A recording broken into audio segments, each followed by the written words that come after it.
Hello everyone, आज हम अपना 8th चैप्टर स्टार्ट कर रहे हैं 7th क्लास की एनसीईआरटी का, जिसका नाम है ह्यूमन इन्वायरमेंट इंटरेक्शन।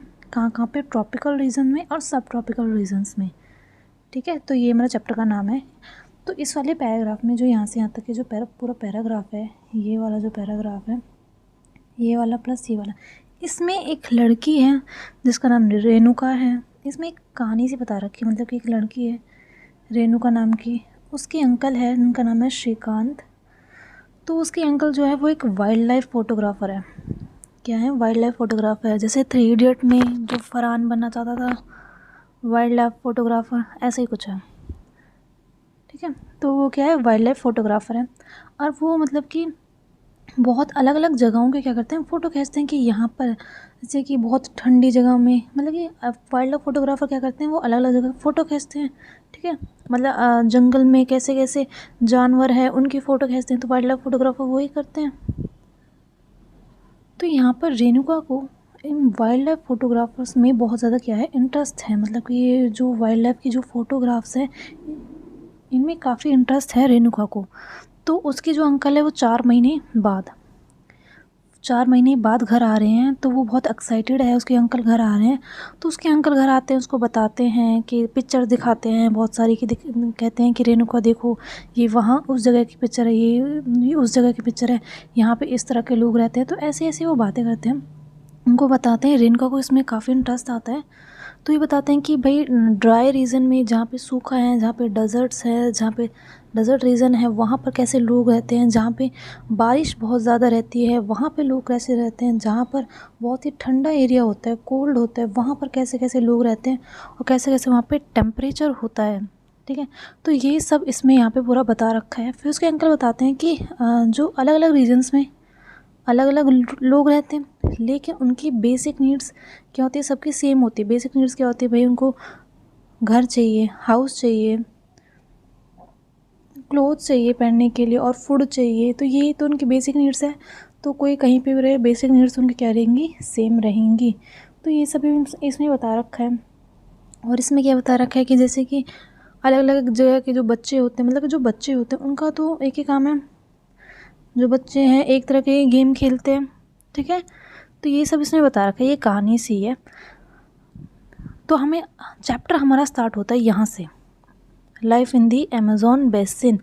तो इन जो चैप्टर्स है ना 8, 9, 10, इसमें हम अलग अलग रीजन्स में अलग अलग लोग रहते हैं, उनके बारे में हम पढ़ेंगे। 8, 9 और 10 चैप्टर में, इसी में ये सभी हम पढ़ेंगे।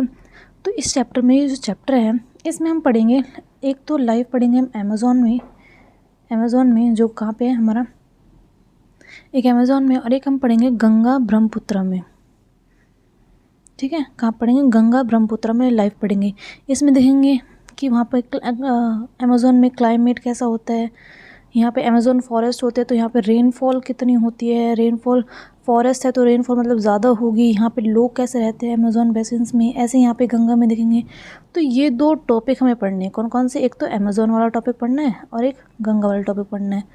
तो फिर यही हमारे इस चैप्टर में अमेज़न के बारे में पढ़ना है और गंगा ब्रह्मपुत्र बेसिन के बारे में पढ़ना है। Life in the Amazon basin, मतलब कि अमेज़न बेसिन में हमारी लाइफ कैसी है। पहले मैं आपको बेसिन दिखा देती हूँ। बेसिन क्या होता है? बेसिन एक, मैं आपको फ़ोटो से दिखाती हूँ। देखो, तो ये आपको जो दिख रहा है, ये जो पहाड़ है, पहाड़ में जो ये नीचे एक बाउल जैसा कुछ है ना, मतलब थोड़ी सी डिप्रेशन में है। डिप्रेशन मतलब कि थोड़ी सी नीची साइड है, इसको हम कहते हैं क्या, बेसिन। ये थोड़ी सी लोअर साइड में नीचे है। पहाड़ देखो कितने ऊंचे ऊंचे, और ये इनके क्या है, नीचे है। तो इसी को हम, जो ये नीचे वाली साइड है, इसको हम क्या कहते हैं, इसको कहते हैं हम बेसिन। तो आई होप आपको बेसिन समझ में आ गया होगा। तो हमने बेसिन के बारे में समझ लिया। अब हम पढ़ते हैं कि अमेज़न बेसिन है कहाँ पर। तो अमेज़न बेसिन हमारा लाई करता है साउथ अमेरिका में। ये देखो हमारा क्या है, ये है हमारा साउथ अमेरिका। ये हमारा साउथ अमेरिका का कॉन्टिनेंट है। ठीक है, तो यहाँ पर ये वाला जो रीजन दिख रहा है ब्राज़ील वाला, मैं ढंग से दिखा देती हूँ।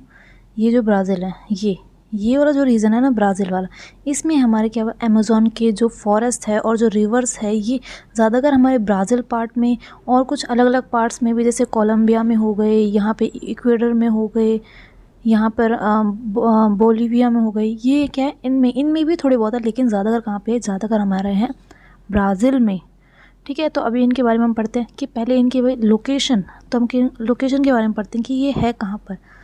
तो ये जो अमेज़न बेसिन है ये हमारा इक्वेटर के पास है। ये देखो, ये हमारा मैप है, ये जो लाइन है ना ये वाली, ये है 0 डिग्री वाली, ये इक्वेटर, और ये है हमारा 10 डिग्री नॉर्थ, और इसके नीचे है हमारा 10 डिग्री साउथ। तो ये जो अमेज़न बेसिन है ये हमारा 10 डिग्री नॉर्थ से लेकर 10 डिग्री साउथ तक है, और थोड़ा सा और 10 डिग्री साउथ से भी थोड़ा सा और ज़्यादा है। साउथ अमेरिका है ये, साउथ अमेरिका। ये देखो यहाँ पे ये जो लाइन है ये है 0 डिग्री की, ये है हमारे 10 डिग्री नॉर्थ के ऊपर, और ये है हमारा नीचे 10 डिग्री साउथ। तो ये हमारा क्या है, ये है हमारा अमेज़न बेसिन। तो ये 10 डिग्री नॉर्थ से 10 डिग्री साउथ तक, या उससे भी आगे 10 डिग्री साउथ से आगे भी फैला हुआ है। ठीक है, तो हमें यहाँ से मैप में दिख रहा है। अब ये जो साउथ अमेरिका का जो मैप है ना, इसमें इस तरफ ये अटलांटिक ओशन है और इस तरफ क्या है, पैसिफिक ओशन है। तो जो अमेज़न की जो रिवर्स है, अमेज़न एक बहुत बड़ी रिवर्स है, तो उसकी जो ट्रिब्यूटरीज़ है, क्या है, ये जो आपको ट्रिब्यूटरीज दिख रही है ना, ये ट्रिब्यूटरीज यहाँ से फ्लो करती हैं और ये यहाँ पे जाके अटलांटिक ओशन में, ये पूरा यहाँ से यहाँ तक पूरा अटलांटिक ओशन ही है। ये यहाँ पे ये क्या मिल जाती है, अटलांटिक ओशन में ये मिल जाती हैं। तो ये यहाँ से ये जो आपको ब्लू ब्लू दिख रही है ना, ये जो ब्लू ब्लू है इस पार्ट में, ये क्या है, ट्रिब्यूटरीज है। तो यहाँ से जाके ये किस में मिल जाते हैं, ये मिल जाती है हमारे अटलांटिक ओशन में। तो यहाँ पे जब ये अनदर बॉडी में मिलती हैं तो ये जो पोर्शन है इसको कहते हैं हम माउथ ऑफ द रिवर, इसको कहते हैं माउथ ऑफ द रिवर। ठीक है, तो आपको माउथ ऑफ द रिवर समझ में आ गया होगा। अब ये जो रिवर्स है कहाँ कहाँ से होकर गुजर रही हैं, तो ये बता रखा है कि ब्राज़ील से होकर गुजर रही हैं, पेरू के पार्ट से, कुछ बोलिविया के पार्ट से, इक्वेडर के पार्ट से, कोलंबिया के पार्ट से, वेनेजुला के पार्ट से होकर गुजर रही हैं। देखो ये सारे पार्ट्स यहाँ पे लिखे हुए हैं। ये रहा हमारा बोलिविया, ये हमारा ब्राज़ील रहा, ये वेनेजुला, ये कोलंबिया, ये इक्वेडर, ये पेरू रहा, ये यहाँ से हमारे क्या है, ये जो रिवर्स है यहाँ से होके ये गुजर रही हैं। ठीक है, तो ये तो हमारा हो गया क्या, अमेज़न रिवर्स के बारे में। अब ये इसका जो अमेज़न है वो अमेज़न नाम क्यों पड़ा, देखो अमेज़न नाम इसका क्यों पड़ा, तो इस वाले बॉक्स में लिखना है कि पहले मतलब कि इस अमेज़न में जो रिवर्स हैं इनको मतलब कि डिस्कवर, इनको और जानने के लिए स्पेनिश लोग यहाँ पे गए थे। ठीक है, यहाँ पे अमेज़न के जंगलों में अमेज़न के रिवर्स को और जानने के लिए स्पेनिश लोग यहाँ पे गए थे। फिर वहाँ पे जब स्पेनिश लोग गए थे तो उन पर किसी ने अटैक किया था। किसने, वहाँ की लोकल ट्राइब्स में, जो ट्राइब्स होती हैं वहाँ पे जो लोग रहते हैं, उन्होंने अटैक किया था उन पे। उन्होंने क्या पहन रखा था, उन्होंने पहन रखा था जैसे इसमें बता के हेड गियर्स, मतलब हेड पे कुछ पहन रखा था, टोपी टाइप, ग्रास के स्कर्ट्स पहन रखी थी। तो ये सब उन्होंने पहन रखा था। और इन्होंने किस पे अटैक किया था, इन्होंने स्पेनिश लोगों पर अटैक किया था, जो जब वहाँ पे वो डिस्कवर या कुछ भी रिसर्च करने के लिए यहाँ पे आए थे। तो ये जो स्पेनिश लोगों को, इन्हें देख के किसकी याद आ जाती है, इन्हें देख के उन्हें याद आ जाती है जो एंशियंट रोमन एम्पायर में कुछ वुमेन वॉरियर्स थी, उनकी याद आ जाती है। और उनको क्या बोला जाता है, उनको बोला जाता है अमेज़न। ठीक है, तो इसलिए यहाँ पे इनका नाम क्या पड़ा, इसका नाम पड़ा अमेज़न। ठीक है, इसका नाम पड़ा अमेज़न। ठीक, तो ये हमारा अमेज़न हो गया। अब यहाँ पे ये बता रखा है ट्रिब्यूटरीज़ क्या होती हैं। देखिए जैसे मान लो कि ये हमारी क्या है, रिवर है। ठीक है, ये पूरी एक बहुत बड़ी नदी है। जब इस नदी के छोटे छोटे पार्ट्स हो जाते हैं, मतलब कि और इससे क्या लेक्स निकलने लगती है, रिवर्स निकलने लगती हैं, तो इनको हम कहते हैं इसकी ट्रिब्यूटरीज। जो इससे छोटे छोटे अलग अलग पार्ट्स निकल रहे हैं इनको हम कहते हैं ट्रिब्यूटरीज। ये होती है उनकी ट्रिब्यूटरीज। तो अमेज़न है, अमेज़न एक बहुत बड़ी रिवर है और उसके क्या है, छोटे छोटे ट्रिब्यूटरीज हैं। आई होप आपको समझ में आ गया होगा कि ट्रिब्यूटरीज क्या होती हैं। बात कर रहे हैं अमेज़न के क्लाइमेट की, तो वहाँ पे क्लाइमेट कैसा। अभी हमने देखा कि जो जैसे मान लो ये क्या है, हमारा अमेज़न रिवर है, मतलब कि अमेज़न वाला पार्ट है। अरे ये किससे होकर गुजर रहा है, यहाँ पे ये इक्वेटर के पास है, दिख रहा है ना आपको, 0 डिग्री और 10 डिग्री नॉर्थ और 10 डिग्री साउथ। तो ये हमारा जो ये है ना, इस वाले पार्ट को, इसको कहते हैं हम इक्वेटोरियल रीजन।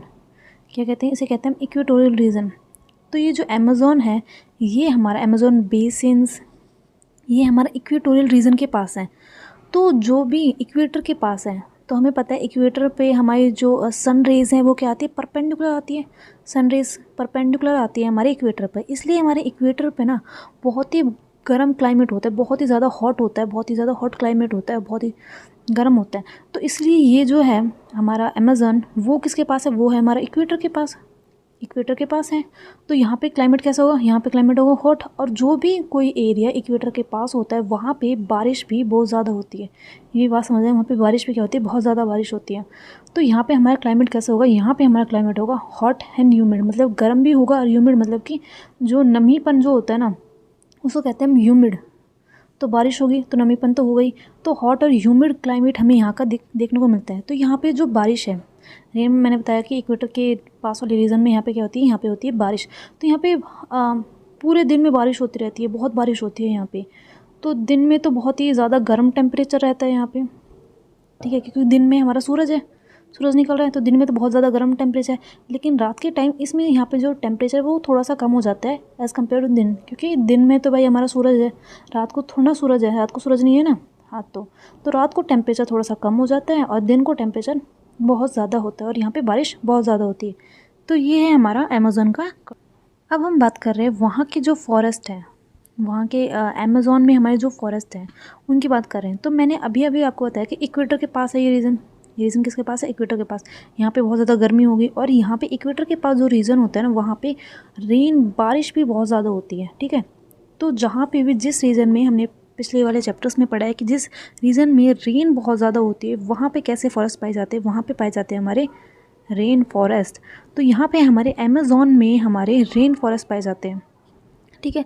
तो रेन फॉरेस्ट मैंने आपको बताया था कि रेन फॉरेस्ट क्या होते हैं, बहुत ज़्यादा थिक होते हैं। थिक मतलब कि बहुत बड़े बड़े इतने गहरे होते हैं वो, जैसे कि ये पेड़ है, ये पेड़ हो गया, ऐसे पेड़ हो गया, ऐसे पेड़ हो गया, तो इतने ज़्यादा गहरे होते हैं कि ये जो सनलाइट है ना, जो सूरज की रोशनी है वो नीचे तक नहीं पहुंच पाती। जैसे मान लो फॉर एग्ज़ाम्पल कि कोई कमरा है ना, पहले ऐसे मानो कि मान लो ये कोई सरफेस है, ये कोई अर्थ का सरफेस है, यहाँ पे अभी कुछ भी नहीं है, बिल्कुल खाली है ऊपर से। तो यहाँ पे ये सन है हमारा, तो सन की लाइट अभी यहाँ पे क्या होगी, डायरेक्टली पड़ेगी, ठीक है।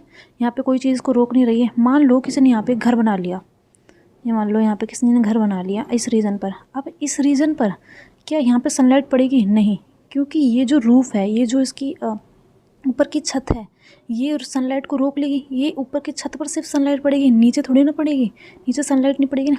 तो ऐसे ही कुछ सिस्टम है। मान ये क्या है, ये ऐसे पेड़ होते हैं, ये बहुत ही थिक पेड़ होते हैं और ये इतने थिक होते हैं कि नीचे वाले पार्ट में ना सनलाइट पहुंच ही नहीं पाती है, बिल्कुल नहीं पहुंच पाती। तो जैसे कि ये तो पेड़ हो गए, अब नीचे हमारे कौन से, मतलब कि नीचे कोई पेड़ ही नहीं होंगे। इसका मतलब तो ये ना कि भाई सनलाइट ही नहीं पहुंच रही, वहाँ पे सनलाइट ही नहीं है तो नीचे कोई पेड़ ही नहीं होंगे। कुछ ऐसे पेड़ होते हैं जो सनलाइट मतलब कि जो डार्क में उगते हैं, जो बिना सनलाइट के उगते हैं, जो डार्क में उगते हैं। तो वो कौन कौन से, जैसे ऑर्चिड्स हो गए, ब्रोमिलियड्स हो गए, ये सब जो प्लांट्स हैं ना ये उगते हैं हमारे किस में, डार्क में। तो कुछ ऐसे प्लांट्स उगेंगे नीचे जो डार्क में उगते हैं, ठीक है, लाइट वाले बिल्कुल भी नहीं उग सकते। अब यहाँ पे ब्रोमिलियड्स, ये जो हमने प्लांट पढ़ा है ना ब्रोमिलियड्स, इसके बारे में बता रखा है कि ब्रोमिलियड्स एक ऐसा प्लांट है जो अपने लीव्स में, जैसे इसकी ये पत्तियाँ हैं, इस पत्तियों में ना पानी स्टोर कर रखता है। क्या स्टोर कर रखता है, वाटर, पानी स्टोर करके रखता है। और इस पानी में ना, जैसे फ्रॉग्स हमारे एनिमल्स हो, ये फ्रॉग्स हैं, ये फ्रॉग्स अंडे यहाँ पर देते हैं, मतलब कि इस यहाँ पर जैसे फ्रॉग पानी में रहते हैं तो वो पानी में अंडे देते हैं। तो यहाँ पर कभी कभी इन पत्तियों में वो अपने अंडे देते हैं, क्योंकि यहाँ पे क्या होता है, पानी स्टोर होता है इन पत्तियों में, तो फ्रॉग अपने अंडे यहाँ पे दे देते हैं। तो ये इन प्लांट्स के बारे में बताया गया। फिर यहाँ पे फोना के बारे में बताया गया। अब देखो फ्लोरा और फोना क्या होता है, दो चीज़ होती हैं, एक होती है हमारी फ्लोरा और एक होती है हमारी फोना, ठीक है। फ्लोरा मतलब प्लांट से रिलेटेड, ठीक है। फोना मतलब कि एनिमल से रिलेटेड, एनिमल, इंसेक्ट, ये कुछ भी है ना, ये हमारे आते हैं फोना में, और जो प्लांट्स है वो आते हैं हमारे फ्लोरा में। तो फ्लोरा, हमने फ्लोरा वाला पार्ट देख लिया कि कौन कौन से प्लांट्स हैं, ऑर्चिड्स, ब्रोमिलियड्स। तो फ्लोरा वाला देख लिया। अब हम देखते हैं फोना। फोना मतलब कि एनिमल्स। तो यहाँ पे एनिमल्स बहुत ज़्यादा हैं। तो यहाँ पे बता रखा है एनिमल्स में, जैसे हमारी क्या आ गई, बर्ड आ गई। तो कौन सी बर्ड, टुआकान बर्ड्स, ये जो बर्ड है ना, इस बर्ड की बात कर रहे हैं हम यहाँ पे।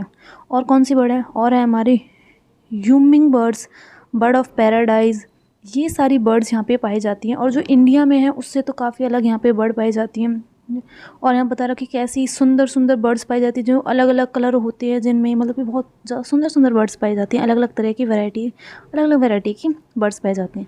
फिर यहाँ पे बता रखा है एनिमल्स के बारे में। तो कौन कौन से एनिमल्स, जैसे मंकी हो गया, स्लॉथ हो गया, आंट ईटिंग टेप्रिस हो गया, ये रहा हमारा टेपिर। तो मंकी, स्लॉथ, टैपिर ये क्या करते हैं, ये आंट जो चींटियाँ होती हैं उनको खाते हैं ये टैपिर। तो टैपिर भी पाए जाते हैं। और यहाँ पे स्नेक्स, रेप्टाइल्स भी पाए जाते हैं, जैसे क्रोकोडाइल पाए जाते हैं, स्नेक्स पाए जाते हैं, पाइथन्स पाए जाते हैं, एनाकोंडा भी यहाँ पे हमें पाए जाते हैं। देखो एनाकोंडा भी पाए जाते हैं, बोआ भी पाए जाते हैं, ये हमारे स्नेक्स पाए जाते हैं यहाँ पे। और अब अगर हम बात करें फ़िश की, तो कौन सी फ़िश यहाँ पे हमें पाई जाती है, पिराना फ़िश। जो पिराना मछली है वो बहुत, पिराना मछली यहाँ पे पाई जाती है। पिराना मछली जो रिवर्स है ना, हमने देखी थी ट्रिब्यूटरीज, अमेज़न बेसिन्स, इनमें हमारे पिराना मछली पाई जाती है। तो कहने का मतलब क्या है, जो हमने यहाँ से यहाँ तक अभी पढ़ा है कि भाई इतने सारे प्लांट्स, एनिमल्स, बर्ड्स, ये स्नेक्स, रेप्टाइल्स, इतने सब पाए जाते हैं। मतलब कि यहाँ पे अलग अलग तरह की क्या वैरायटीज़ के एनिमल्स और प्लांट्स, अलग अलग तरह की वैरायटीज़ पाई जाती हैं इस जंगल में। ठीक है, तो ये हमने इस जंगल के बारे में बात कर ली कि कौन कौन से तरह के प्लांट्स, एनिमल्स, बर्ड्स और इंसेक्ट्स ये सब पाए जा रहे हैं। ठीक है, तो ये हो गया हमारा रेन फॉरेस्ट। तो अब हम बात कर रहे हैं people of the rain forest, मतलब कि जो इन जंगलों में, रेन फॉरेस्ट मतलब कि अमेज़ोन को हम रेन फॉरेस्ट बोलते हैं ना, अमेज़ोन के जंगलों को, क्योंकि यहाँ पे बारिश बहुत ज़्यादा होती है। तो ये अमेज़ोन के जंगलों में कैसे लोग कैसे रहते हैं, इन लोगों के बारे में बात करेंगे। तो पहले एंशियंट टाइम में, पहले की बात हो रही है कि एंशियंट टाइम में यहाँ पे इन जंगलों में पहले क्या होते थे कि भाई जो मैन तो क्या करते थे, हंटिंग करते थे। और यहाँ पे नदी भी थी तो फिशिंग करते थे। तो मैन जो थे हंटिंग करते थे और फिशिंग करते थे। और जो वुमेन थी, कौन थी, जो वुमेन थी वो एग्रीकल्चर का काम करते थे। किसका काम करते थे, एग्रीकल्चर का। वो एग्रीकल्चर का काम करती थी और एग्रीकल्चर करती थी, क्रॉप्स उगाती थी। जैसे मान लो कभी कभार जैसे मैन को हंटिंग में कुछ नहीं मिला तो वो एग्रीकल्चर के सहारे भी, मतलब कि एग्रीकल्चर एक माध्यम है कि वो खा सकते हैं कुछ खाना, मतलब कि उनके खाने तो है। अगर वैसे हंटिंग नहीं हुई, फ़िश नहीं मिली तो एग्रीकल्चर तो है, मतलब क्रॉप्स वगैरह जो उन्होंने उगाई तो वो तो खा सकते हैं, वो एक है। तो क्रॉप्स में वो क्या क्या उगाते थे, तो हम देखते हैं क्रॉप्स में क्या क्या उगाते थे। तो वो उगाते थे टेपिको, पाइनएप्पल, स्वीट पोटैटो, ये सब क्या करते थे, वो उगाते थे। ठीक, अब एग्रीकल्चर में जो वो एग्रीकल्चर में एक प्रैक्टिस इस्तेमाल करते थे, मतलब कि वो एक प्रैक्टिस, मतलब कि एक, जैसे एग्रीकल्चर के जैसे कोई काम कर रहा है तो एग्रीकल्चर में वो स्लैश और बर्न एग्रीकल्चर, देखो स्लैश और बर्न एग्रीकल्चर का मतलब क्या होता है, यहाँ पे स्लैश और बर्न एग्रीकल्चर के बारे में बता रखा है। जैसे मान लो कि ये क्या है, एक फील्ड है, मतलब कि ये खेत है जिसमें उन्होंने क्या उगाए, क्रॉप्स और फील्ड्स उगाए। ठीक है, उन्होंने उगाए, फिर वो बड़े हो गए, फिर उन्होंने काट लिया, उसको हार्वेस्ट कर लिया। हार्वेस्ट करने के बाद कटाई वटाई हो गई, सब कुछ हो गया। अब ये इसमें इस लैंड में क्या हो चुकी है, हार्वेस्टिंग हो चुकी है, मतलब कि कटाई वगैरह हो चुकी है। अब यहाँ पे जैसे कि छोटे छोटे से कटाई करने के बाद वो उखाड़ते तो है नहीं, छोटे छोटे से यहाँ पे क्या हो जाते हैं, स्टेपल्स बचे रह जाते हैं। तो उन स्टेपल्स को ख़त्म करने के लिए वो क्या कर देते हैं, इसमें ना जो आग लगा देते हैं, यहाँ पे क्या करते थे, बर्न कर देते हैं इसको, ताकि जो ये जो पार्ट है ना, ये जो छोटे छोटे पार्ट है ना, ये यहाँ से क्या हो जाए, निकल जाए, यहाँ से हट जाए। और फिर ये जो पूरी लैंड है ना, ये क्या हो जाए, ये पूरी लैंड क्या हो जाए, क्लियर हो जाए, जिस तरह से फिर इसको दोबारा से वो इस्तेमाल कर सके। तो लैंड को क्लियर करने के लिए, मतलब कि लैंड को, लैंड में कुछ काटने के बाद ऐसे कुछ नीचे वाला पार्ट रह जाता है ना, जैसे मान लो ये कुछ है, पेड़ से है तो यहाँ तक उन्होंने काट लिया तो ये वाला पार्ट रह गया। तो इस वाले पार्ट को हटाने के लिए ना उस यहाँ को क्या कर देते हैं, बर्न कर देते हैं, उसको जला देते हैं। फिर बर्न करने के बाद ना सॉइल की, ये जो मिट्टी है, मतलब इस मिट्टी में उगा रहे, इस सॉइल की फर्टिलिटी थोड़ी सी कम हो जाती है, मतलब कि उपजाऊ कम रह जाती है, उपजाऊ ज़्यादा उपजाऊ नहीं होती है, कम उपजाऊ हो जाती है इस टाइम। तो लोग ऐसा काम करते रहते हैं। तो ये क्या करते हैं, इसको कहते हैं स्लैश एंड बर्न एग्रीकल्चर, इस प्रैक्टिस का इस्तेमाल करते हैं ये। तो स्लैश और बर्न, ये जैसे कि एक लैंड पर इन्होंने स्लैश और बर्न इस्तेमाल करा। ठीक है, अब इन्होंने बहुत सालों तक स्लैश और बर्न, तो इसके कारण उनकी जो फर्टिलिटी थी उस सॉइल की, मतलब कि जो उपजाऊ थी, वो उपजाऊपन उसका क्या हो गया, कम हो गया। अब कम होने के बाद ये जो लैंड है, ये जो फील्ड है, ये क्या हो जाती है, ये हो जाती है हमारी बैरन। बैरन मतलब कि बंजर लैंड बन जाती है ये। तो इस पे जिस पे कोई खेती वगैरह ना कर सके, बहुत ही, मतलब कि इसकी जो फर्टिलिटी है ना वो बहुत ज़्यादा कम हो जाती है। तो ये जलाने से ना फर्टिलिटी उसकी कम हो जाती है।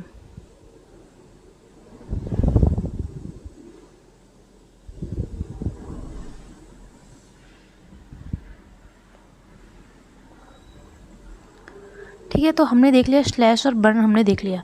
ठीक, अब ये कुछ और तरह की भी क्या हो जाते हैं, कुछ और तरह की भी जैसे हमने ये देखे टैपिको, पाइनएप्पल, स्वीट पोटैटो, ये तो उगाते ही हैं, लेकिन ये कुछ और भी चीज़ उगाते हैं। जैसे कि हमारा है एक कैशवा, जिसको क्या बोलते हैं, कैशवा बोलते हैं उस चीज़ को। एक कैशवा एक जैसे पोटैटो होता है ना, पोटैटो तो पोटैटो की तरह ही होता है। जैसे पोटैटो हमारा जो आलू है वो ज़मीन के नीचे उगता है, ऐसे ही हमारा क्या होता है, कैशवा।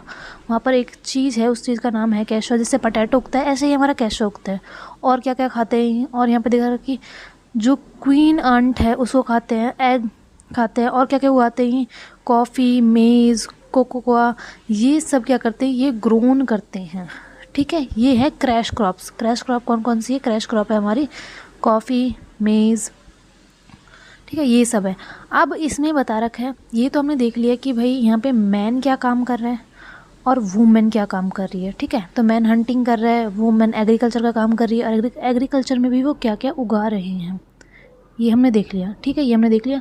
अब हम बात करते हैं उनके घरों की, कि भाई उनका हाउस, वो कैसे घर में रहते थे। तो वो कहाँ पे रह रहे हैं, अमेज़ोन के जंगल में रह रहे हैं। तो इन जंगल में क्या है, लकड़ियाँ हैं, तो इन लकड़ियों से वो घर भी बनाते थे। इन यहाँ की लकड़ियों का इस्तेमाल करते थे, उनसे घर बनाते थे। और एक घर बनाते थे वो, जिनकी जो रूफ़ थी वो स्लैंटिंग थी, स्टीपली थी। स्टीप मतलब कि जो ऐसे ऐसी होती है ना, थोड़ी सी ऐसी चोंच टाइप की, उसको कहते हैं हम स्टीप। ठीक है, तो ऐसे स्टीप टाइप के वो घर बनाते थे, उसको कहते हैं मलोक्का। ठीक है, उस हाउस को कहते हैं मलोक्का। तो ये हमने देख ली कि वो कैसे कैसे घर में रहते थे, कि वहाँ के लकड़ियों से घर बनाते थे, और वो एक घर का नाम था मलोक्का।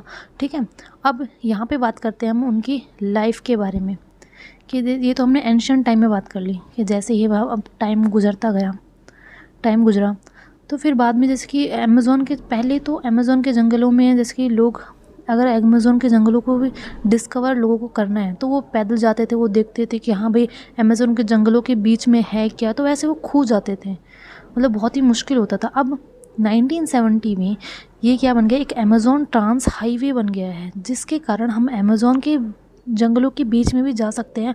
अगर वैसे बहुत सारी जगहों पे नहीं जा सकते तो वहाँ पे हम हेलीकॉप्टर्स, एयरक्राफ्ट, इनकी मदद लेते हैं। ठीक है, तो 1970 में एक ट्रांस अमेज़ोन हाईवे बन गया था, जिसके कारण हम अमेज़ोन के जंगलों में इधर से उधर घूम सकते हैं आसानी से, और एयरक्राफ्ट्स और हेलीकॉप्टर्स की मदद से भी हम जा सकते हैं। अब यहाँ पे जैसे एंशियंट टाइम में यहाँ पे लोग रहते थे, एंशियंट टाइम में इस जंगल में लोग रहते थे, तो इन जंगल में रहना बहुत ही ज़्यादा मुश्किल है। तो यहाँ की जो पॉपुलेशन है ना, यहाँ के जो लोग हैं ना, उसको यहाँ से हटा के, मतलब कि अमेज़ोन के जंगलों से हटाकर दूसरी जगह क्या कर दिया गया है, शिफ्ट कर दिया गया है। ठीक है, लोगों को मतलब कि यहाँ पे बहुत ही ज़्यादा मुश्किल होती है, तो उनको जैसे कि शहरीकरण, जैसे कि यहाँ पे जंगलों में ना रहने की, यहाँ पे पेड़ों को अगर वो देखो जंगलों में रहेंगे तो वो पेड़ों को काटेंगे ऑब्वियसली। तो यहाँ जैसे कि ऐसे वो पेड़ों को काटते जाएंगे और एग्रीकल्चर के लिए इस्तेमाल करते जाएंगे, और पेड़ कटते जाएंगे, हमारे जो पेड़ है वो कम होते जाएंगे। तो ऐसे हमारा जो ये फॉरेस्ट है, ये फॉरेस्ट रहेगा ही नहीं, फॉरेस्ट तो ख़त्म हो जाएगा। फॉरेस्ट ख़त्म हो जाएगा ना, फॉरेस्ट नहीं रहेगा। तो इसलिए यहाँ के जो लोग हैं ना, उनको यहाँ से शिफ्ट करके कहीं दूसरी जगह उनको रहने के लिए जगह दे दी है, वो दूसरी जगह रहने लगे हैं यहाँ के लोग। ठीक है, तो वो दूसरी जगह अपनी फार्मिंग वगैरह, अपनी एग्रीकल्चर वगैरह वो दूसरी जगह करेंगे। अब यहाँ पे बता रखा है कि पहले के समय में, ये जो डायग्राम दिख रहा है ना, ये पहले के समय के बारे में बता रखा है कि भाई देखो, जैसे यहाँ पे क्या है, पहले के समय में बहुत ज़्यादा पेड़ हुआ करते थे, बहुत ही ज़्यादा अमेज़ोन में। फिर बाद में जैसे यहाँ पे लोग रहने लग गए, तो उन्होंने क्या करी, एग्रीकल्चर का काम करा, इन्होंने घर वर बनाए। फिर मैंने बताया ना, एग्रीकल्चर में वो क्या करते थे, बर्न एग्रीकल्चर इस्तेमाल करते थे, बर्न एग्रीकल्चर। तो उससे क्या होते थे, जो लैंड है ना वो बैरन हो जाती थी, मतलब कि बंजर हो जाती थी। अब बंजर लैंड पे तो कुछ उग सकता नहीं है, तो ऐसे जैसे कि यहाँ पे पहले बहुत सारे पेड़ थे, फिर लोगों ने घर बनाया, एग्रीकल्चर की प्रैक्टिस करी, फिर ये जो लैंड है ये बंजर हो गई, अब ये किसी काम की नहीं है। तो फॉरेस्ट जो है वो बिल्कुल थोड़े से बचे हैं, बहुत थोड़े से फॉरेस्ट बचे हैं। तो इन फॉरेस्ट को अब प्रोटेक्ट किया जा रहा है। तो ये है हमारे people of the rain forest, मतलब कि रेन फॉरेस्ट में लोग कैसे रहते हैं, यहाँ पे लोग कैसे रहते हैं, क्या क्या उगाते हैं, कैसे कैसा घर है उनका, यहाँ पे कैसे कैसे हाईवेज़ बनाए गए हैं, लोगों को शिफ्ट किया गया है, और यहाँ पे जंगल कैसे कम हो रहे हैं, और स्लैश और बर्न की प्रैक्टिस देखी हमने। तो ये है हमारा people of the rain forest के बारे में हमने इसमें पढ़ लिया है। तो अब हम पढ़ते हैं life in the Ganga Brahmaputra basin. तो इसको, मतलब गंगा ब्रह्मपुत्र बेसिन कहाँ है, गंगा ब्रह्मपुत्र बेसिन है हमारा इंडिया में, और इसलिए सबको पता है ये तो इंडिया में है। ठीक है, तो इसको ईजी बनाने के लिए ना, मतलब कि ये आपको कंफ्यूज करेगा, तो इसको ईजी बनाने के लिए ना इसको 5 पार्ट्स में डिवाइड करते हैं। ठीक है। तो पहली पार्ट में हम पढ़ेंगे इसके बारे में, अबाउट। पहले पार्ट में इसके बारे में पढ़ेंगे कि गंगा ब्रह्मपुत्र कहाँ पर है, कहाँ पर सिचुएटेड है, यहाँ पे टेम्परेचर कैसा है और क्या क्या यहाँ पे है, ठीक है। दूसरे में हम इसमें पढ़ेंगे यहाँ की पॉपुलेशन के बारे में कि यहाँ पे पॉपुलेशन कैसी है, कम है, ज़्यादा है, ठीक है। तीसरे में हम पढ़ेंगे यहाँ पे क्रॉप्स के बारे में कि यहाँ पे क्रॉप्स कौन कौन सी उगाई जाती है। चौथे में हम पढ़ेंगे यहाँ के फॉरेस्ट के बारे में कि यहाँ पे कौन कौन से फॉरेस्ट पाए जाते हैं। और लास्ट पाँचवें में हम पढ़ेंगे यहाँ पे वाइल्ड लाइफ के बारे में कि यहाँ पे कौन कौन से एनिमल्स पाए जाते हैं, ठीक है। तो 5 पार्ट्स में इसको डिवाइड कर दिया है हमने। पहला पार्ट कि इसके बारे में, अबाउट मतलब कि इसके बारे में, इसकी लोकेशन के बारे में, यहाँ पे टेम्परेचर कैसा है, सीज़न कैसा है, उसके बारे में पढ़ते हैं। तो पहले इसके बारे में देख लेते हैं हम। इसके बारे में देखो कि भाई गंगा ब्रह्मपुत्र बेसिन, गंगा ब्रह्मपुत्र बेसिन का मतलब क्या है कि गंगा एक रिवर है और ब्रह्मपुत्र एक रिवर है, ठीक है। सबको पता है गंगा एक रिवर है और ब्रह्मपुत्र एक रिवर है। तो गंगा की कुछ क्या है, ट्रिब्यूटरीज़ हैं और ब्रह्मपुत्र की कुछ ट्रिब्यूटरीज़ है। ट्रिब्यूटरीज़ मैंने बताया था कि एक नदी है, उसमें जब छोटे छोटे जो पार्ट्स निकलते रहते हैं उनको कहते हैं ट्रिब्यूटरीज़, ठीक है। तो गंगा की कुछ ट्रिब्यूटरीज़ है, ब्रह्मपुत्र की जो ट्रिब्यूटरीज़ है, ये जब आपस में मिल जाती हैं और एक बेसिन बनाती है ना। बेसिन मैंने आपको दिखाया था कैसा होता है, एक निचला भाग होता है, डिप्रेशन वाला जो भाग होता है उसको कहते हैं हम क्या, बेसिन, जो निचला भाग होता है, ठीक है। तो बेसिन बनाती हैं, एक गंगा ब्रह्मपुत्र की जो ट्रिब्यूटरीज है आपस में मिलके बेसिन बनाती हैं, इसलिए इसको हम क्या कहते हैं, गंगा ब्रह्मपुत्र बेसिन, ठीक है। समझ में आ गया गंगा ब्रह्मपुत्र बेसिन क्या होता है, ठीक है। तो जैसे हमने देखा अमेज़न बेसिन के बारे में हमने पढ़ा था, अमेज़न बेसिन। तो अमेज़न बेसिन जैसे ये मान लो ये क्या है, हमारा अमेज़न है। तो अमेज़न बेसिन कहाँ पे था, जैसे मान लो ये इक्वेटर है, तो इक्वेटर से 10 डिग्री नॉर्थ ऊपर और 10 डिग्री साउथ नीचे तक ये फैला हुआ था अमेज़न का। ऐसे ही तो ये कौन सा रीजन है, ये हमारा है इक्वेटोरियल रीजन। इक्वेटोरियल रीजन में था हमारा अमेज़न। इक्वेटोरियल रीजन या फिर ट्रॉपिकल रीजन भी इसको हम क्या, ट्रॉपिकल रीजन भी इसको बोलते हैं, ठीक है। तो ये ट्रॉपिकल रीजन है। अब जो 10 डिग्री ये क्या था, इक्वेटर था। इसके ऊपर मैं दूसरा कलर इस्तेमाल कर लेती हूँ। तो ये क्या है हमारा, ये है इक्वेटर 0 डिग्री, इसके ऊपर 10 डिग्री नॉर्थ, हम ऊपर की बात कर रहे हैं क्योंकि इंडिया हमारा है नॉर्दर्न हेमिस्फीयर में। फिर 10 डिग्री, फिर मान लेते हैं हम 30 डिग्री नॉर्थ है, 30 डिग्री नॉर्थ। तो 10 डिग्री नॉर्थ से लेके 30 डिग्री नॉर्थ के बीच में जो सिचुएटेड है ना, वो है, उस रीजन को हम कहते हैं सब ट्रॉपिकल रीजन, ठीक है। और भी थोड़ा सा बड़ा है हमारा सब ट्रॉपिकल रीजन। तो इसमें ना इस बीच में हमारा आता है सब ट्रॉपिकल रीजन। 10 डिग्री नॉर्थ से नीचे वाले पार्ट में हमारा आता है ट्रॉपिकल रीजन और इसके ऊपर वाले पार्ट में आता है हमारा सब ट्रॉपिकल रीजन। तो हमारा जो गंगा ब्रह्मपुत्र बेसिन है ना, गंगा ब्रह्मपुत्र बेसिन, वो हमारी 10 डिग्री नॉर्थ से लेके 30 डिग्री नॉर्थ में है। तो ये कौन सा रीजन है, ये है हमारा सब ट्रॉपिकल रीजन। इस रीजन का नाम है सब ट्रॉपिकल रीजन, ठीक है। तो हमारे जो गंगा ब्रह्मपुत्र बेसिन है वो सब ट्रॉपिकल रीजन में है, इस रीजन में लोकेटेड है, ठीक है। तो ये हमारे गंगा ब्रह्मपुत्र की हमने क्या देख लिया, लोकेशन देख ली हमने इसकी, ठीक है। अब जैसे मैंने बताया कि गंगा की ट्रिब्यूटरीज और ब्रह्मपुत्र की ट्रिब्यूटरीज आपस में मिलकर क्या बनाती हैं, बेसिन बनाती हैं। अब गंगा की ट्रिब्यूटरीज देख लेते हैं हम। गंगा की ट्रिब्यूटरीज के बारे में बता रहा कहीं पे, जैसे घाघरा हो गई, सन हो गई, चंबल हो गई, गंडक हो गई, कोसी हो गई। ये क्या है, ये है गंगा की ट्रिब्यूटरीज, ठीक है। ऐसी ब्रह्मपुत्र की ट्रिब्यूटरीज होंगी, यहाँ पे उनका नाम नहीं दे रखा है। तो जो गंगा की दे रखा है हमने उन गंगा को पढ़ लिया, और ब्रह्मपुत्र की उनकी ट्रिब्यूटरीज मिलकर बनाती हैं बेसिन। इसको ही हम गंगा ब्रह्मपुत्र बेसिन कहते हैं, ठीक है। अब यहाँ पे हमने इनकी लोकेशन के बारे में पढ़ लिया। अब यहाँ पे टेम्परेचर के बारे में पढ़ते हैं।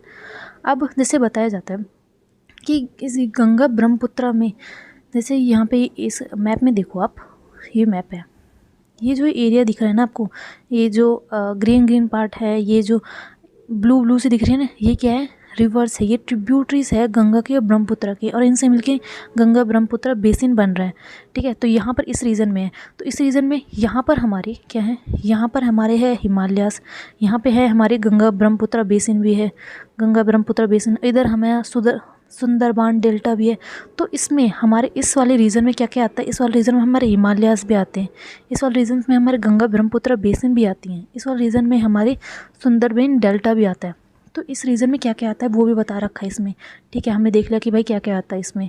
अब हम बात करते हैं जैसे कि ये वाला जो रीजन है ना, यहाँ पे कुछ लेक्स भी देखने को मिलती हैं। लेक कौन सी lake? Oxbow lake. Oxbow lake. तो ऑक्सबो लेक के बारे में मैंने आपको बताया था कि जैसे मान लो कुछ ऐसी लेक है, फिर वो आपस में ऐसे कट जाती है यहाँ से, फिर ये वाला जो पार्ट है वो क्या हो जाता है, अलग हो जाता है। ये बताया था ना कि ये पार्ट जो है अलग हो गया, और ये आप अलग हुआ पार्ट ही एक नदी बना लेता है। इसको हम क्या कहते हैं? इसको कहते हैं ऑक्सबो लेक। तो यहाँ पे इस तरह की लेक पाई जाती है, इस वाले रीजन में ऑक्सबो लेक पाई जाती है। तो हमने देख लिया यहाँ पे क्या क्या है, हिमालयस है, सुंदरबन डेल्टा है, ऑक्सबो लेक भी है यहाँ पे, ठीक है, ये हमने देख लिया। अब यहाँ पे देखते हैं इसके टेम्परेचर के बारे में, मानसून के बारे में। तो यहाँ पे बारिश बहुत ज़्यादा होती है, रेन, यहाँ पे बारिश बहुत ज़्यादा होती है। यहाँ पे जो बारिश है ना, वो जो वेस्ट वाला पार्ट है, साउथ वेस्ट वाला पार्ट है, जैसे मान लो ये क्या है हमारा, ये है हमारा इंडिया, ये गंगा ब्रह्मपुत्र बेसिन हमारा यहाँ पे है। मैंने नीचे वाला पार्ट बनाया है, इंडिया का पूरा पार्ट नहीं बनाया है। और यहाँ पे हमारा क्या है, यहाँ पे अरेबियन सी है, यहाँ पे हमारा बे ऑफ बंगाल है। तो हमारे जून के टाइम, जून, अगस्त, सितंबर, इस टाइम ना यहाँ से हवाएं चलती है और यहाँ से पानी लेके आती है और यहाँ पे क्या करती हैं, बारिश करती हैं। तो इस टाइम में ना यहाँ पे क्या होती है, यहाँ पे होती है बारिश, यहाँ पे होती है रेन। तो इस टाइम यहाँ पे रेन बहुत ज़्यादा देखने को मिलती है। जैसे यहाँ पे लिख रखा है ना, bring rain from mid June and mid September, कि यहाँ पे जो मानसून है, कौन सा मानसून, जो यहाँ पे अरेबियन सी से जो मानसून आ रहा है उसको कहते हैं, जो मानसून अरेबियन सी से आता है उसको कहते हैं हम साउथ वेस्ट मानसून। जो यहाँ से आ रहा है वो क्या लेके आ रहा है, बारिश लेके आ रहा है। यहाँ पे इस वाले रीजन में क्या कर रहा है, बारिश कर रहा है, ठीक है। तो हमने यहाँ पे इसकी लोकेशन के बारे में देख लिया कि इसकी लोकेशन कैसी है, कहाँ पे है। यहाँ पे हमने देख लिया कि कौन कौन से रीज़न है यहाँ पे। हम यहाँ पे इसके मानसून के बारे में देख लिया। तो हमारा पहला पॉइंट हो गया है कंप्लीट, पहला पॉइंट हमने कंप्लीट कर लिया है, ठीक है। दूसरा पॉइंट क्या था? दूसरा पॉइंट था हमारे यहाँ की पॉपुलेशन के बारे में। अब देखो एक चीज़ बताओ, मान लो एक हमारा है, मैं आपको देती हूँ, एक हमारा है पहाड़ और एक हमारा है प्लेन रीजन, ठीक है। अब बताओ, ये मान लो ए है और ये बी है। अब इन दोनों में से बताओ कि भाई ए में ज़्यादा पॉपुलेशन होगी या बी में ज़्यादा पॉपुलेशन होगी। ऑब्वियसली बी वाले में ज़्यादा पॉपुलेशन होगी, क्योंकि बी वाला क्या है, प्लेन एरिया है, और प्लेन एरिया में घर भी आसानी से बनाए जा सकते हैं। और जो है एग्रीकल्चर जैसे प्रैक्टिसेस है, एग्रीकल्चर लोग फार्मिंग जो करते हैं वो भी ईजिली से कर पाते हैं। और यहाँ पे जैसे घर कैसे बनाएंगे, यहाँ पे तो घर बनाना बहुत मुश्किल हो जाएगा, और यहाँ पे फार्मिंग भी ढंग से नहीं हो पाएगी। तो पॉपुलेशन हमें कहाँ पे देखने को मिलेगी, बी वाले पार्ट में, ठीक है। तो ऐसे ही यहाँ पे गंगा ब्रह्मपुत्र बेसिन में ना हमारे कुछ पार्ट तो कुछ ऐसे हैं और कुछ है प्लेन एरियाज। तो जो ऐसे वाले पार्ट है स्टीप वाले, वहाँ पे हमें पॉपुलेशन देखने को मिलती है कम, और जो प्लेन एरिया है ना वहाँ पे हमें पॉपुलेशन देखने को मिलती है ज़्यादा, ठीक है। अब यहाँ पे इस पॉपुलेशन के बारे में भी हमने देख लिया है कि यहाँ पे कैसे कैसी पॉपुलेशन है। जो दिखा रखा है ना, माउंटेन या स्टीप स्लोप्स, वहाँ पे हमें पॉपुलेशन देखने को मिलती है कम, और यहाँ पे एग्रीकल्चर भी नहीं हो पाता है। और जहाँ पे प्लेन एरिया होता है वहाँ पे लोग एग्रीकल्चर ज़्यादा करते हैं, और यहाँ पे एग्रीकल्चर भी ठीक से हो पाता है, और घर लोग आपस में घर बना पाते हैं ईजिली से, यहाँ पे अच्छे तरह से रह पाते हैं, इसलिए यहाँ पे पॉपुलेशन क्या होती है, ज़्यादा होती है, ठीक है। अब हमने सेकंड पॉइंट भी देख लिया। सेकंड पॉइंट हमने पॉपुलेशन के बारे में भी बात कर ली कि पॉपुलेशन कहाँ पे ज़्यादा होगी। तो पॉपुलेशन वाला पार्ट भी हमारा क्या हो चुका है, कंप्लीट हो चुका है। तो हमने फर्स्ट पॉइंट कंप्लीट कर लिया, हमने सेकंड पॉइंट कंप्लीट कर लिया। अब थर्ड पॉइंट के बारे में आते हैं। तो थर्ड पॉइंट क्या था हमारा, थर्ड पॉइंट था हमारा क्रॉप्स के बारे में। अब देखते हैं क्रॉप्स मतलब कि फसल। अब मैंने बताया कि यहाँ पे ना बारिश बहुत ज़्यादा होती है। अब देखो थोड़ा सा दिमाग लगाओ कि भाई अब बारिश किसे ज़्यादा चाहिए होती है। ऑब्वियसली राइस को, जो चावल की खेती करते हैं ना उसमें पानी बहुत ज़्यादा चाहिए होता है। मतलब कि यहाँ पे बारिश बहुत ज़्यादा हो रही है, मतलब यहाँ पे राइस की खेती बहुत ज़्यादा होती होगी, ठीक है। तो एक तो यहाँ पे मेन जो क्रॉप है वो है हमारी राइस, कि यहाँ पे राइस बहुत ज़्यादा उगाई जाती है। यहाँ पे इतनी सफिशिएंट रेनफॉल है, मतलब कि रेनफॉल बहुत अच्छी होती है, इसलिए यहाँ पे कैसे उगाई जाती है, यहाँ पे उगाई जाती है पैडी मतलब कि राइस की खेती की जाती है यहाँ पे, ठीक है। एक तो मेन क्रॉप तो हमारी राइस ही है, मेन क्रॉप हमारी राइस। और कौन कौन सी क्रॉप्स है, और है हमारी वीट, मेज़, सोरगम, ग्राम, मिल्स, ये सब हो गई। अगर कैश क्रॉप्स की बात करें, कैश क्रॉप्स में हमारी शुगर केन हो गई, जूट हो गई, और कहीं कहीं पे हमें बनाना भी देखने को मिलती है। और जैसे हमें वेस्ट बंगाल और असम वाले रीजन में, असम में तो आपको पता होगा कि टी उगती है, चाय उगती है, और बिहार और असम में हमारी सिल्क वॉर्म, जैसे सिल्क के कपड़े बनाए जाते हैं। तो हम ये क्रॉप्स के बारे में देख रहे हैं कि वहाँ पे कौन कौन सी जगह पे क्या क्या चीज़ें हैं। तो जैसे असम और बिहार में सिल्क वॉर्म्स हो गए, और यहाँ पे एग्रीकल्चर की अगर बात करें, जैसे पे एग्रीकल्चर, तो एग्रीकल्चर यहाँ पे ट्रेसिस से एग्रीकल्चर होते हैं। अब मैं आपको बताऊँगी ट्रेसिस एग्रीकल्चर क्या होता है। देखो यहाँ पे ये वाला जो बॉक्स है ना, इसमें दिखाती हूँ। ये यहाँ पे ये देखो, जैसे मान लो एक तो हमारा पहाड़ होता है ऐसे, एक हमारा पहाड़ थोड़ा सा ऐसे होता है, मतलब कि ज़्यादा स्टीप नहीं होता है। तो यहाँ पे ना लोग खेती कर लेते हैं आराम से। यहाँ पे लोग जो खेती कर लेते हैं, जैसे यहाँ पे जैसे दिखाई जा रही है इस फोटो में, यहाँ पे लोग आराम से खेती कर पाते हैं। मतलब कि ये ज़्यादा स्टीप नहीं होता है। यहाँ पे जो ज़्यादा स्टीप है ना, मतलब स्टीप मतलब कि जो ज़्यादा ऊंचा है, ज़्यादा खड़ी चोटी है, उस पे तो फार्मिंग नहीं हो पाती। जो कम चोटी वाला है ना, उस पर फार्मिंग ईजिली से हो जाती है। तो जहाँ पे फार्मिंग ईजिली से हो पाती है, जैसे इस वाले स्लोप में, इस वाले पहाड़ में, जैसे एक तो पहाड़ ऐसा है और एक पहाड़ थोड़ा सा ऐसा है, तो इस वाले पहाड़ पे जो फार्मिंग हो रही है ना, उसको कहते हैं हम ट्रेसिस फार्मिंग। यही मतलब कि यहाँ पे बहुत सारी चीज़ों को हटा के यहाँ पे फार्मिंग की जाती है, ताकि और यहाँ पे जैसे पानी ईजिली से नीचे ना चला जाए, इसके लिए भी बहुत सारी चीज़ें लगाई जाती हैं। तो इसको कहते हैं हम ट्रेसिस फार्मिंग। क्या कहते हैं? इसे कहते हैं हम ट्रेसिस फार्मिंग। तो ट्रेसिस फार्मिंग आपको समझ में आ गया होगा आई होप। तो ये होती है हमें ट्रेसिस फार्मिंग। तो हमने कैश के बारे में कौन कौन सी देखी, हमने सॉरी कैश बोल रही हूँ, क्रॉप्स हमने कौन कौन सी देखी, हमें देखी पैडी देखी, वीट मेज सॉर्गम देखी, कैश क्रॉप्स में शुगर केन जूट देखी, बनाना भी देखा। फिर हमने वेस्ट बंगाल और असम में हमने देखी कि भाई टी का कल्टीवेशन भी हो रहा है। फिर हमने देखा कि भाई सिल्क भी है, सिल्क का कल्टीवेशन भी हो रहा है। सिल्क है कहाँ पर? बिहार और असम में। फिर हमने देखा ट्रेसिस फार्मिंग भी हो रही है। तो अब हमारी क्रॉप्स का जो पार्ट है वो भी क्या हो गया है? कंप्लीट हो गया है। तो हमने कौन कौन सा पार्ट कंप्लीट कर लिया? हमने कर लिया, एक तो लोकेशन वाला पार्ट कंप्लीट कर लिया, एक पॉपुलेशन वाला पार्ट कंप्लीट कर लिया, एक क्रॉप्स वाला पार्ट कंप्लीट कर लिया। तो पहला, दूसरा, तीसरा पॉइंट कंप्लीट हो गया है। अब चलते हैं चौथे पॉइंट। चौथा पॉइंट है हमारा फॉरेस्ट के बारे में, कि यहाँ पे कौन कौन से फॉरेस्ट उगते हैं। ठीक है, अब देखते हैं फॉरेस्ट। तो यहाँ पे देखो, इसमें बता रखा है कि यहाँ पे गंगा ब्रह्मपुत्र के जो प्लेन है, मतलब कि जो प्लेन वाला रीजन है ना, वहाँ पे तो उगेंगे डेसिडियस फॉरेस्ट। डेसिडियस, मैंने फॉरेस्ट के बारे में बताया था कि रेन फॉरेस्ट होते हैं, डेसिडियस फॉरेस्ट होते हैं, ट्रॉपिकल फॉरेस्ट होते हैं, कॉनिफेरस फॉरेस्ट होते हैं, बताया था ना। तो यहाँ पे डेसिडियस फॉरेस्ट है। डेसिडियस फॉरेस्ट में जैसे कि टीक, साल, पीपल, ये सब फॉरेस्ट आते हैं। और कुछ बैम्बू के पेड़ आते हैं। बैम्बू के पेड़ ज़्यादातर ब्रह्मपुत्र में देखने को मिलते हैं। ठीक है, तो और फिर डेल्टा एरिया में, मैं बताया ना, एक तो हिमालय है यहाँ पे, एक गंगा ब्रह्मपुत्र बेसिन है और एक सुंदरबन डेल्टा है। तो डेल्टा वाले एरिया में कौन से फॉरेस्ट देखने को मिलते हैं? डेल्टा वाले एरिया में हमें देखने को मिलते हैं मैनग्रोव फॉरेस्ट।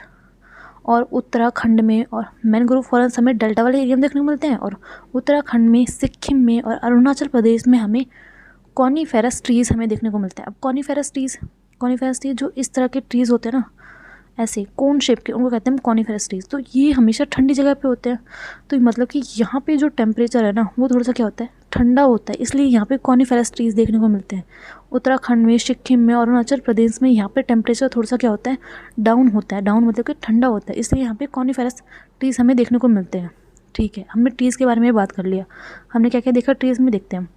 हमने देखा tropical deciduous forest Ganga Brahmaputra में, फिर ब्रह्मपुत्र प्लेन में ज़्यादातर बैम्बू वाले ट्रीज़, फिर डेल्टा वाले एरिया में ज़्यादातर मैनग्रोव फॉरेस्ट।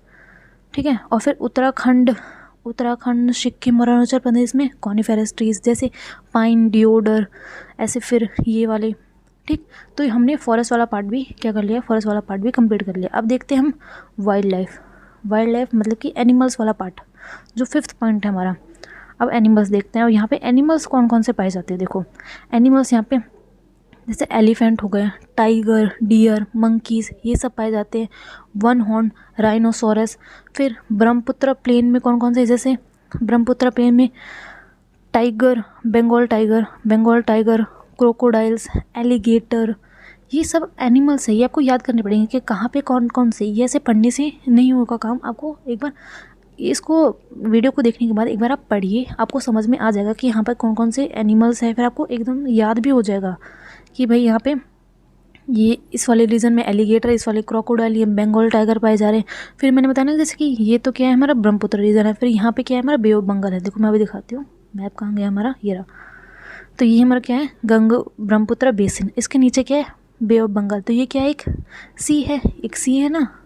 तो इस सी में क्या फ़िशेज़ भी पाई जाएंगी। तो यहाँ पे फ़िशेज़ के बारे में बता रखा है कौन कौन से फ़िशेज़ पाई जाती है। देखो ये यहाँ पे फ़िशेस के बारे में बता रखा है, कौन कौन से फ़िश, रोहू फ़िश हो गई, कैटला फ़िश हो गई, हिल्सा फ़िश हो गई, यहाँ पे फ़िशेस भी पाई जाती है। तो यहाँ पे फ़िश बहुत ज़्यादा पाई जाती हैं और राइस की कल्टीवेशन बहुत ज़्यादा होती है, इसलिए यहाँ पे ज़्यादातर लोग फ़िश खाते हैं या फिर राइस खाते हैं। तो फ़िश और राइस यहाँ पे बहुत ज़्यादा कॉमन है, ठीक है। तो ये हमारा, ये हमने 5 पॉइंट्स इसके देख लिए, ठीक है। इस वाले में एक केस स्टडी बता रखी है, तो इस केस स्टडी के बारे में हम पढ़ते हैं। इस केस स्टडी में बता रखा है एक इंसान की कहानी बता रखी है कि वो कैसे अपने जीवन यापन करता, जीवन यापन मतलब कि लिवलीहुड के लिए वो क्या क्या काम करता है। तो इसमें बता रखा है एक इंसान की कहानी बता रखी है। उस इंसान का नाम है विनोद। तो विनोद क्या है भाई, एक फ़िशरमैन है, एक मछुआरा है जो कि मछलियाँ पकड़ता है। कहाँ पर, विलेज, मतलब कि कौन सा गांव है, बिहार के कौन से विलेज में, मौन विलेज में वो क्या करते हैं, मछली पकड़ते हैं। ठीक है भाई, यहाँ तक सब कुछ ठीक है। विनोद है, फिशरमैन है और बिहार के मौन विलेज में वो क्या करते हैं, मछली पकड़ते हैं, ठीक है। वो बहुत ही खुश हैं इन सब से। और जैसे उसके जो दोस्त हैं, जो दूसरे फिशरमैन हैं, रविंद्र, किशोर, राजीव, ये सब ना टाइम टाइम पर जो नदी है, जिस नदी में से ये मछलियाँ पकड़ते हैं, उसको ना क्लीन करते रहते हैं, उसको क्लीन करते रहते हैं ये, ठीक है। ताकि जो मछलियाँ हैं, मतलब कि वो जो मछलियाँ हैं वो इस साफ़ पानी में मछलियाँ रहती हैं, गंदे पानी में तो रहेंगी नहीं। तो उस पानी को टाइम टाइम पर साफ़ करते रहते हैं ताकि उन्हें और मछलियाँ मिलती रहे, यहाँ पे और मछलियाँ रहती रहें, ठीक है भाई। ये भी मछलियाँ मिल रही हैं इनको, मछलियों के लिए यहाँ पे खाना भी है। यहाँ पे खाने के अंदर से नाम बता रखा है, वेलिनियरा और हाइड्रेलिया, ये मछलियों का खाना है, तो मछलियाँ यहाँ पे खाती हैं, ठीक है। अब ये जैसे नदी है, ये नदी है मान लो, इसके जो साइड वाला एरिया ना, जैसे ये वाला एरिया हो गया, ये वाला एरिया होगा, ये बहुत ही ज़्यादा क्या है, फर्टाइल है। हमने देखा था जो नदी के जो साइड वाला एरिया होता है ना, वो बहुत ज़्यादा फर्टाइल होता है।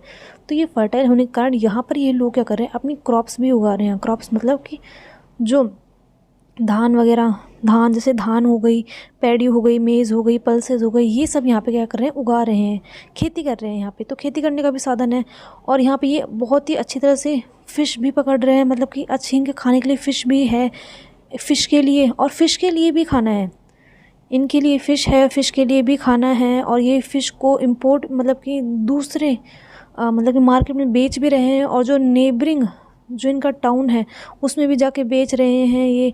तो ये जो है सब कुछ बहुत अच्छा चल रहा है कि भाई मछलियाँ पकड़ रहे हैं, नदी साफ़ कर रहे हैं, क्रॉप्स उगा रहे हैं, ये सब कर रहे हैं, ठीक है। तो ये सब अच्छा तब तक ही है जब तक जो नदी है, ये सब कुछ नदी की वजह से ही हो रहा है, नदी की वजह से ये सब कुछ कर पा रहे हैं। तो जब तक है कि जब तक नदी में कुछ पॉल्यूटेंट्स नहीं आए हैं, पॉल्यूटेंट्स मतलब कि जब तक जो आसपास के जो शहर हैं उन्होंने इस नदी में कुछ, जैसे इंडस्ट्रीज़ होती हैं, बड़ी बड़ी कंपनीज़ होती हैं, उनका जो पॉल्यूटेंट्स है वो नदी में बहा देती हैं। तो ये जब तक ही साफ़ है, जब तक इंडस्ट्रीज़ ने कोई पॉल्यूटेंट इसमें बहाया नहीं है। तो इसमें हमें क्या करना है कि नदी जो है वो बहुत लोगों के लिए लिवलीहुड है, मतलब रहने के लिए, मतलब कि जो जीवन यापन करने के लिए एक साधन है।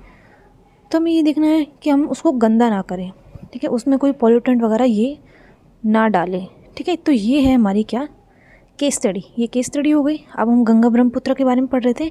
तो गंगा ब्रह्मपुत्र के बारे में जो 5 पॉइंट थे वो तो हमने पढ़ लिए, 5 पॉइंट पढ़ लिए।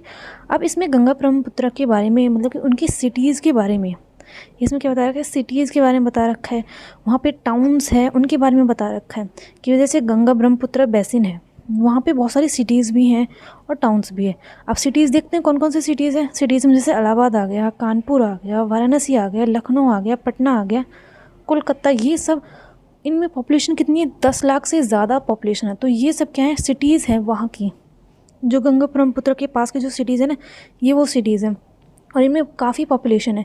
यहाँ पे ये क्या है, ये है हमारा प्लेन एरिया। तो प्लेन एरिया में ज़्यादा पॉपुलेशन होती है, जिसकी वजह से एक तो हिली एरिया होता है, एक होता है प्लेन एरिया। तो प्लेन एरिया में पॉपुलेशन ज़्यादा होती है और ये है प्लेन एरिया, तो प्लेन एरिया में पॉपुलेशन ज़्यादा होगी।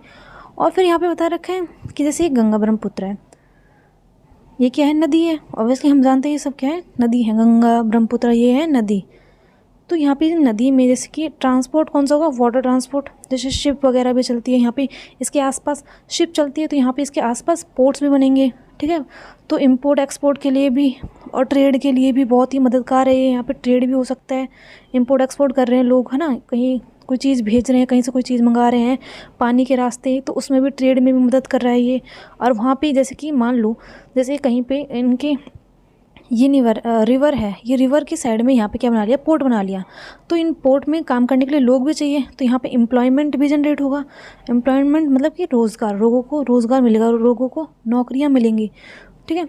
तो ये जो है ना, ये काफ़ी मदद कर रहा है ट्रेड में, एम्प्लॉयमेंट में और बहुत सारी चीज़ों में भी मदद कर रहा है। तो जैसे कि एक बता रखा है कि भाई एक क्या है, एक पोर्ट है, कौन सा पोर्ट है, कोलकाता में एक कोलकाता का पोर्ट है, जो कि रिवर हुगली, जैसे ये हमारी रिवर गंगा ब्रह्मपुत्र है ना, ऐसी रिवर हुगली है, उसके पास कौन सा पोर्ट है, कोलकाता का पोर्ट है। तो एयरपोर्ट भी बताए गए हैं कि बहुत सारे एयरपोर्ट भी हैं। तो यहाँ पे सारे पोर्ट्स के बारे में और ट्रांसपोर्ट के बारे में बता रखा है, ठीक है, जो मैंने आपको बता दिया। और फिर यहाँ पे बता रखा है टूरिज़्म के बारे में कि टूरिज़्म के लिए जैसे हमारे यहाँ पे बहुत सारे लोग आते हैं घूमने के लिए। कौन कौन सी जगहें होती हैं, जैसे फेमस जगह होती हैं, जैसे कि राजस्थान में हवा महल हो गया, आगरा में ताजमहल हो गया, मतलब बहुत सारी, लोटस टेम्पल हो गया, बहुत सारी काफ़ी जगह हैं जहाँ पे लोग घूमने जाते हैं। तो ऐसे ही यहाँ पे जगह के नाम बता रखे हैं, जैसे कि ताजमहल हो गया आगरा में, इलाहाबाद में हमारा गंगा यमुना रिवर, इनके पास भी आते हैं लोग। उत्तर प्रदेश में हमारा बुद्धिस्ट स्तूपा है, उत्तर प्रदेश में स्तूपा मतलब होता है कुछ इस तरह से होता है, बुद्धिस्ट स्तूपा ऐसे गोल सा होता है, उनके नीचे ना जो बुद्ध हैं उनकी अस्थियां रखी गई हैं। तो उसके ऊपर जैसे यहाँ पे अस्थियां रखी, फिर उसके ऊपर ऐसे कुछ बना दिया सर्कल के टाइप में, सेमी सर्कल के टाइप में ऐसा बना दिया, उसको कहते हैं हम स्तूपा। तो ऐसे उत्तर प्रदेश में क्या है, उत्तर प्रदेश में हमारे स्तूपा हैं, उत्तर प्रदेश में और बिहार में। और फिर लखनऊ में इम्बारा है, ये सब जगहों के नाम हैं। असम में काजीरंगा है, और मनास में सेंचुरीज़ है, वाइल्ड लाइफ सेंचुरीज़ मतलब कि जहाँ पर एनिमल्स रहते हैं, जहाँ पे एनिमल्स को मतलब कि जगह दे दी जाती है। और अरुणाचल प्रदेश में अलग ट्राइबल कल्चर है। तो ये सारी टूरिज़्म की प्लेस के नाम बता रखे हैं। तो ये आप लोग पढ़ लेना एक बार, ये सारे प्लेस के नाम मैंने बता दिए, ताजमहल, इलाहाबाद में रिवर गंगा, बुद्धिस्ट स्तूपा, असम में काजीरंगा, मनास में लाइफ सेंचुरीज, ये सब टूरिज़्म की प्लेस हैं। तो यहाँ तक हमारा जो चैप्टर है वो क्या हो गया है, हमारा चैप्टर हो गया है कंप्लीट, ठीक है। So thank you.